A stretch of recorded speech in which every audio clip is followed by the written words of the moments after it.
I'm not saying you're ugly, Hitch. It's not what I'm saying. Charitable of you, me son. I'm just saying you're the ugliest here. Lord Jesus. Tell us about your strategy, Hitch. Well, I'll be the first to admit that as a new feet, we gets a bad rap for being dumb. What with the volume we drinks and the way we talks. For what we lacks in gray matter, we makes up for in work ethic. I guarantee you, a Newfoundlander will not be outworked. We're going to talk a lot of Newfoundland with Terry Ryan here, the former Montreal Canadian, the star of Shoresy. It's great to see you, my friend. It's absolutely great to be here. I'm a big fan, and I'm really looking forward to Shoresy coming out real soon. This is exciting. We have a very special announcement. Terry's going to reveal something about the show. That'll be later in this interview, but let's talk about the show. It's funny because I'm out and about, and I'm probably asked as much about Shoresy as I am about SportsCenter. Yeah. And I have a very almost insignificant role in the show. You are one of the stars of the show. How is it for you now when you're out and about in this country, the feedback about Shoresy? Well, it's great because it makes people smile. I've been involved in the industry and even hockey and everything. I've always been on stage to some degree, whatever I'm doing, like it or not. It's just been a part of what I do. And right now, the vibes off Shoresy are so great. Especially in the time, I don't want to get too political here, but it is a time that we're living in when it comes to sports or politics or whatever, that there's a lot of people that, I guess, see things differently and are vocal about it. But I think Shoresy is a nice little landing place. It's, it's geared towards no one in particular. It's hockey, but it's, it's deeper than that. I think it just shows a lot of honest human situations and a group coming together, and it reminds you that whether it's a hockey team or actors, because, I mean, there's a lot of things, what's happening. We're also a group. We're playing a group on TV of teammates, but we also are teammates, and we all played hockey, so it's a lot of fun from that perspective. And as far as the fans, I've traveled a lot in the last couple of years all over North America, and yeah, the feedback has been absolutely phenomenal. And for me, it's not like I write it or anything. I'm in it. I'm a conduit. I'm there for Jarrett writes everything that I do on the show. And I couldn't be more thankful for that because, a lot of actors would only love to have that opportunity. And he's such a terrific writer and such a talent too. And you're a good actor. We were talking, before we did this interview, you've gotten into film and television sort of behind the scenes. Now you're acting, but you've got the bug.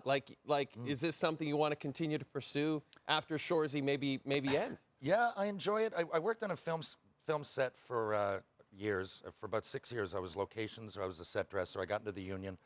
So it's an industry I was in anyway, and to be honest with you, I was waiting to get my tooth fixed. I mean, I might as well do it like this, right? I mean, might as well do it. Let's get on the go, It's boys. Like a party trick. Yeah, it's like a party trick.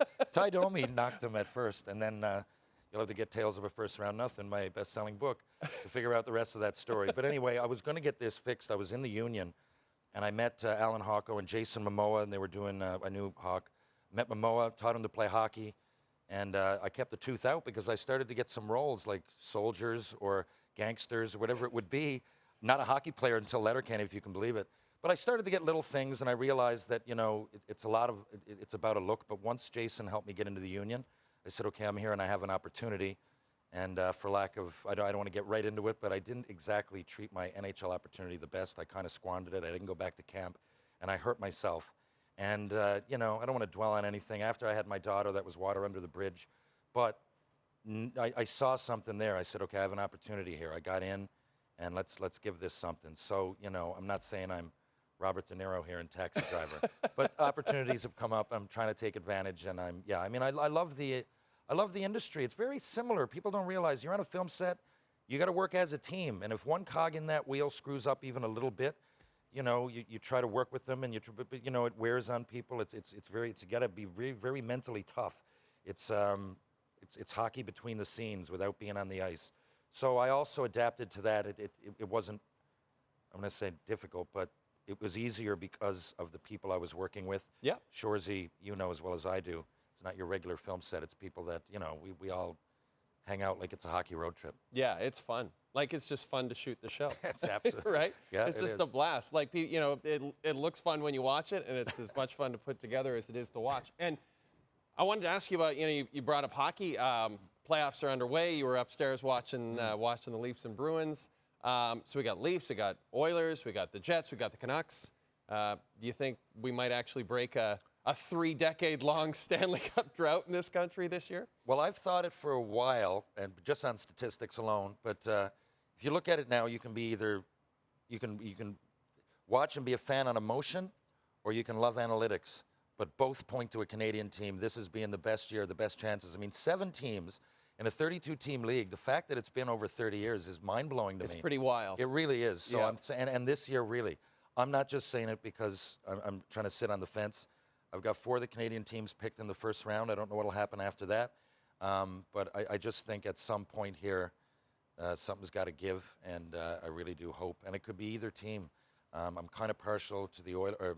The Oilers, I work on a show out there, a radio show with Jason Gregor, so I follow all their games. But Gregor gets a lot of love on this show. well, there you go. There you go. We do Tuesdays and Thursdays.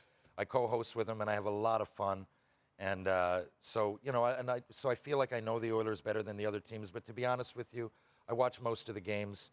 Toronto, people think because I played for Montreal, I don't want them to. I got one of my good buddies. He's one of the equipment managers, Dave Roper, and I'd love them to win it. I think at some point these guys care.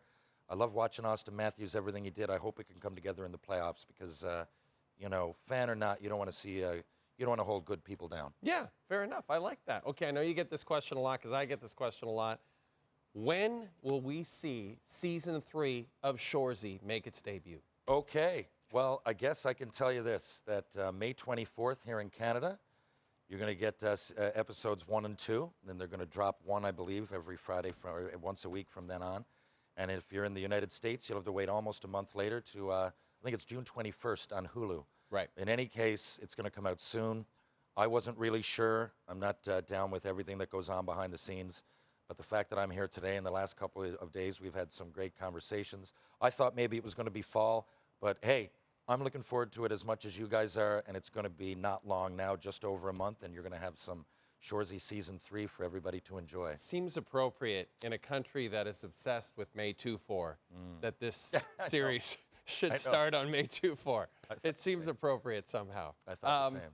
Now, before we go, we have something kind of special for you. We have a staff member here named Joe Whalen. He's from Petty Harbor, Newfoundland. Okay, home of Alan Doyle. There you go. See, yeah. And Joe has put together his top 5 all-time Newfoundlanders. And we wanted to get your assessment of Joe's list. What do you think of Joe's list of top 5 all-time Newfoundland?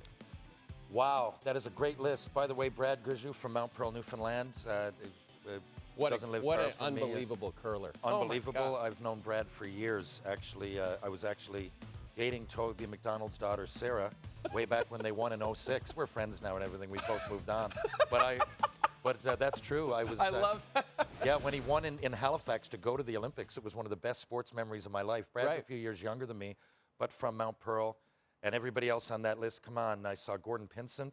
Probably every actor there owes something to him. Ron Hines, every musician and every actor and every person owes something. Alan Doyle, come on. I'm missing one. Bob Cole. Bob Cole, of course. Yeah, each one of those are innovative. I mean, come on, right? So Bob Cole is very influential to me for many reasons. I always was just as into the broadcasting side of it. When I grew up, Red Fisher was as much a hero of mine as Guy Lafleur. So that's a great list. If I had to pick a list, it'd honestly probably be that.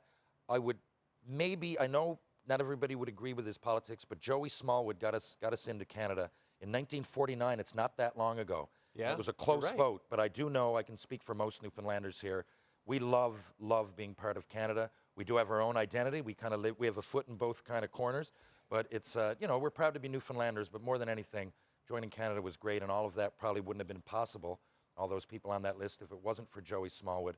But where do you put him? Not ahead of any of them. I'll put him 5B. There you go. I was giving Joe a hard time for not having you on the list, but nah. you can bump someone off. Maybe. I don't want to bump it. Those are all legends. I'm happy with my little place here. Those guys, I'm happy that I've had a conversation with all those people on that list, and I've been lucky enough. And hockey's been the vehicle to do it. Hockey's what brought me to Shoresy.